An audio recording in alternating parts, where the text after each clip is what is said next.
Hello everyone, welcome to my channel civil signal. और आज हम डिस्कस करने वाले हैं मोस्ट इम्पॉर्टेंट आर्टिकल्स कौन कौन से हैं कॉन्स्टिट्यूशन के लिए। ये एक बहुत ज़्यादा इम्पॉर्टेंट टॉपिक होता है किसी भी गवर्नमेंट एग्जाम की तैयारी कर रहे हैं जिसमें पॉलिटी एंड कॉन्स्टिट्यूशन पूछा जाता है। तो ये आर्टिकल से रिलेटेड क्वेश्चंस आपको बहुत सारे देखने को मिलेंगे। ठीक है, तो मोस्ट इम्पॉर्टेंट आर्टिकल्स कौन से होने वाले हैं कॉन्स्टिट्यूशन के वो हम डिस्कस करेंगे। जीपीएससी प्रीलिम्स 2023 का जो प्रीलिम्स एग्जामिनेशन आने वाला है उसके लिए भी बहुत इंपॉर्टेंट है। इससे बहुत सारे क्वेश्चन जो है वो आपको जीपीएससी प्रीलिम्स एग्जामिनेशन में देखने को मिलेंगे। ठीक है, तो ये हम एक सीरीज रन कर रहे हैं जिसमें हम टारगेट कर रहे हैं जीपीएससी प्रीलिम्स को। तो उसके जो मोस्ट इंपॉर्टेंट टॉपिक्स हो सकते हैं वो हम डिस्कस करेंगे डेली बेसिस पर। इसमें आपको नए नए टॉपिक्स देखने को मिलेंगे जो जीपीएससी प्रीलिम्स से काफी ज्यादा रेलिवेंट रहेंगे। तो आइए हम डिस्कस करते हैं कि कौन कौन से इंपॉर्टेंट आर्टिकल्स हो सकते हैं कॉन्स्टिट्यूशन के। तो पहला जो आर्टिकल है, आर्टिकल 1 से लेकर आर्टिकल 4 तक, वो आते हैं यूनियन एंड इट्स टेरिटरी। मतलब यूनियन और टेरिटरी से रिलेटेड कौन कौन से आर्टिकल है वो हम डिस्कस करेंगे। तो पहला आर्टिकल, आर्टिकल नंबर 1 बहुत इंपॉर्टेंट है। इसमें क्या मेंशन किया गया है ये पूछ लेते हैं एग्जाम में। तो आर्टिकल 1 बोलता है name and territory of the union. Article 1 में मेंशन किया हुआ है कि हमारा टेरिटरी का नेम क्या है और टेरिटरी क्या है हमारी यूनियन की। यूनियन मतलब सेंट्रल की। ठीक है, तो हमारी नेम तो हमारा मेंशन किया हुआ है इंडिया, दैट इज भारत। और टेरिटरी में क्या क्या आते हैं, सारे स्टेट्स आते हैं, सारी यूनियन टेरिटरीज आती हैं और कोई भी प्लेस जो इंडिया ने एक्वायर की है, ये आर्टिकल 1 में आती है।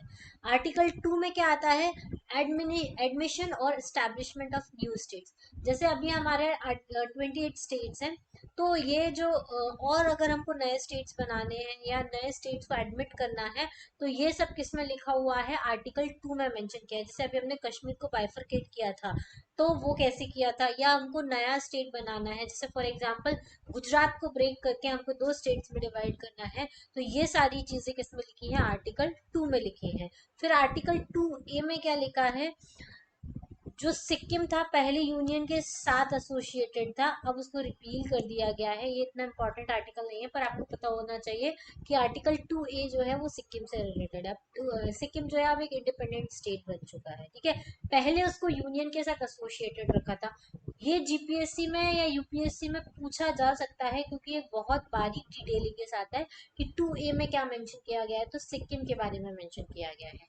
तीसरा जो आर्टिकल है वो मेंशन करता है कि आप फॉर्मेशन कर सकते हैं न्यू स्टेट्स का, ऑल्ट्रेशन कर सकते हैं एरियाज का, बाउंड्रीज का, और जो भी एग्जिस्टिंग नेम है स्टेट्स के उनका।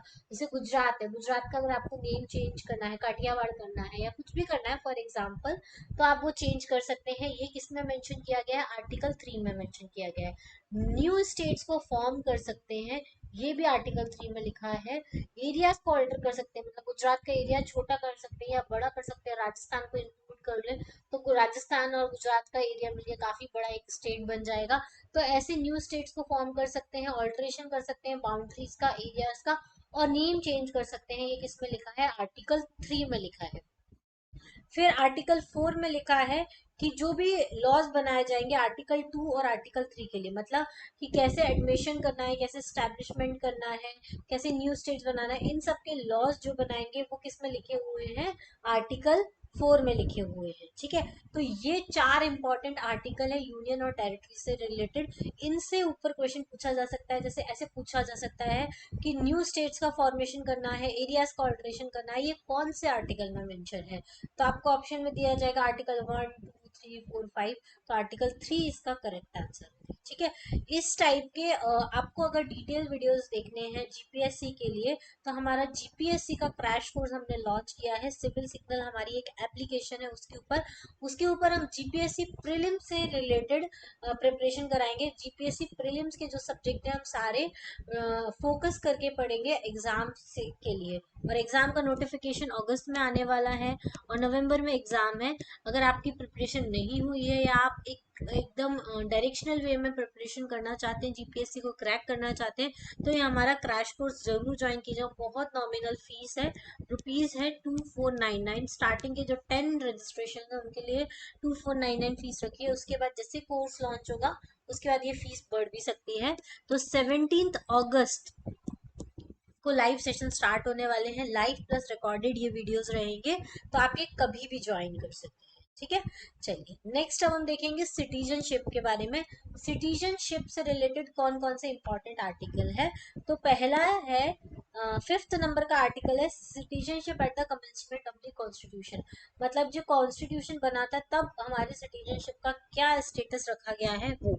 तो हमारे यहाँ पे कौन सा सिटीजनशिप है, सिंगल सिटीजनशिप है। मतलब हम क्या कहलाएंगे, इंडियन सिटीजन कहलाएंगे। कभी ऐसा कहलाते हैं क्या, हम गुजरात सिटीजन है या हम एमपी के सिटीजन है या फिर हम लोग महाराष्ट्र के सिटीजन है, नहीं, हम इंडियन सिटीजन ही कहलाते हैं। ठीक है। जबकि यूएसए में डुअल सिटीजनशिप है, वहां पे स्टेट की सिटीजनशिप अलग है और कंट्री की सिटीजनशिप अलग है। हमारे यहाँ पे सिर्फ एक ही सिटीजनशिप है। तो ये किस में लिखा हुआ है, आर्टिकल 5 में लिखा हुआ है कॉन्स्टिट्यूशन में। फिर आर्टिकल 6 में बताया गया है कि ऐसे person who have migrated to India from Pakistan, उनके लिए क्या राइट्स होने चाहिए सिटीजनशिप के।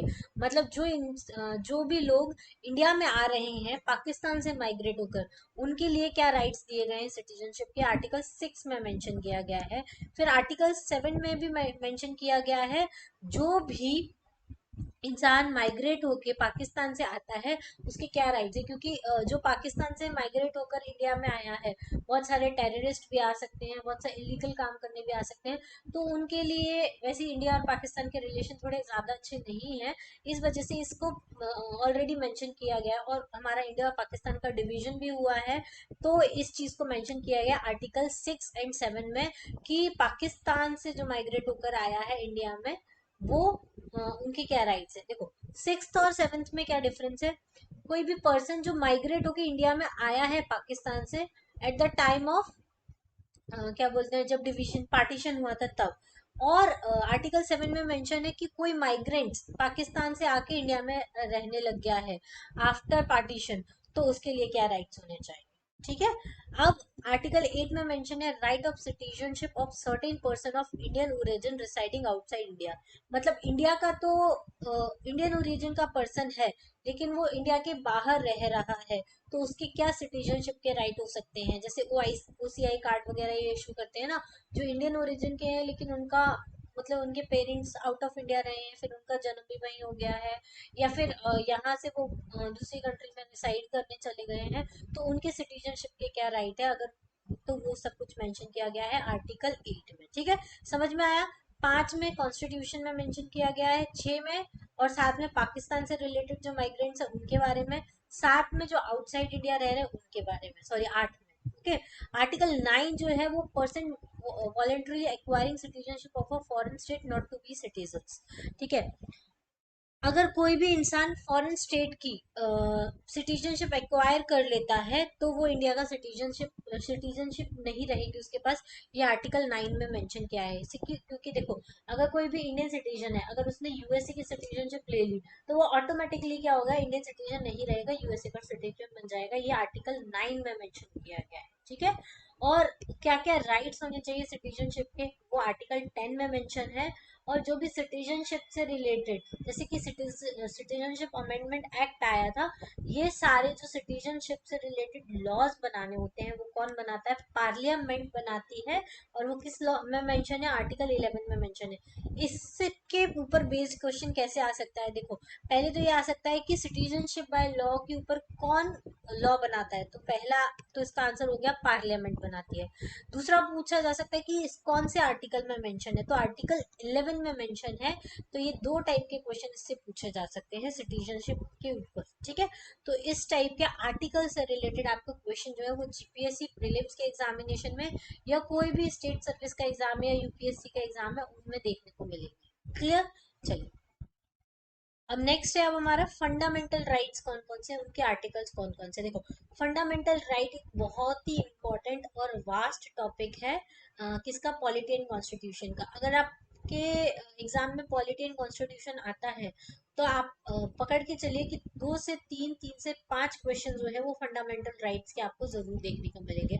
जीपीएससी में हर साल फंडामेंटल राइट्स के क्वेश्चन आते हैं, तो इसको आपको अच्छे से पढ़ना है। इसका वीडियो मेरे चैनल पर अवेलेबल है, सिविल सिग्नल नाम से। वहां पे मैंने पॉलिटी की एक प्लेलिस्ट बनाई थी, उसमें मेंशन है। ठीक है, उसमें ये है, अगर आपको डिटेल में पढ़ना है तो ठीक है। इसके अलावा अगर आपको क्रैश कोर्स ज्वाइन करना है तो वहाँ हम पॉलिटी को जो सारे टॉपिक्स हैं वो डिटेल में डिस्कस करेंगे, जो एग्जाम के लिए बहुत इंपॉर्टेंट है और जिनसे किस टाइप के क्वेश्चंस आते हैं वहाँ पे वो हम डिटेल में डिस्कस करने वाले हैं। ठीक है।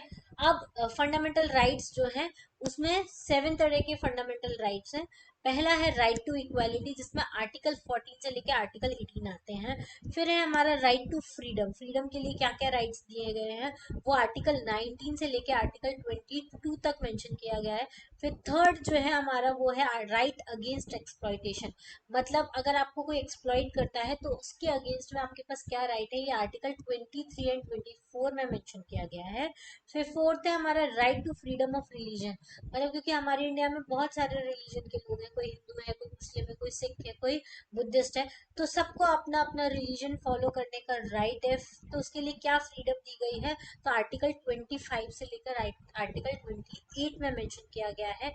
फिर कल्चरल एंड एजुकेशनल राइट, बहुत सारे अलग अलग तरह के कल्चर है हमारे इंडिया में, अलग अलग तरह के एजुकेशन, किसी के यहाँ पे हिंदुओं को अलग तरह की एजुकेशन, मुस्लिम्स अलग तरह की एजुकेशन, तो सबके लिए एजुकेशनल राइट्स और कल्चरल राइट्स भी मेंशन किए गए हैं कॉन्स्टिट्यूशन में, वो है आर्टिकल 29 एंड आर्टिकल 30 के अंदर। ठीक है। फिर हमारा एक राइट है राइट टू प्रॉपर्टी, मतलब ये जो आपकी प्रॉपर्टी इसके ऊपर आपका फंडामेंटल राइट है, बट ये जो राइट है इसको डिलीट कर दिया गया है, राइट टू प्रॉपर्टी को डिलीट कर दिया था। इसके ऊपर सबसे इंपॉर्टेंट क्वेश्चन बनता है कि ये कौन से अमेंडमेंट के थ्रू डिलीट किया गया था, तो ये 44th अमेंडमेंट के थ्रू डिलीट किया गया था 1978 में। और इसको कहाँ शिफ्ट कर दिया गया है, लीगल राइट बना दिया गया है, आर्टिकल 300 में शिफ्ट कर दिया गया है। ठीक है। तो इसके ऊपर ये क्वेश्चन बहुत बनता है कि राइट टू प्रॉपर्टी को कब रिपील किया गया था, कौन से अमेंडमेंट एक्ट के थ्रू रिपील किया गया था और इसको शिफ्ट कौन से आर्टिकल में किया गया है। तो ये 3-4 क्वेश्चन आपको राइट टू प्रॉपर्टी पे देखने को मिलते हैं। फिर आता है हमारा राइट टू कॉन्स्टिट्यूशनल रेमेडीज, मतलब आप, ये सबसे इंपॉर्टेंट आर्टिकल है आर्टिकल 32 फंडामेंटल राइट्स का। इसमें आप कॉन्स्टिट्यूशन की रेमेडीज का राइट आपको है आर्टिकल 32। तो पूरे जो आर्टिकल 14 से लेके आर्टिकल 32 तक जो है वो फंडामेंटल राइट्स हैं।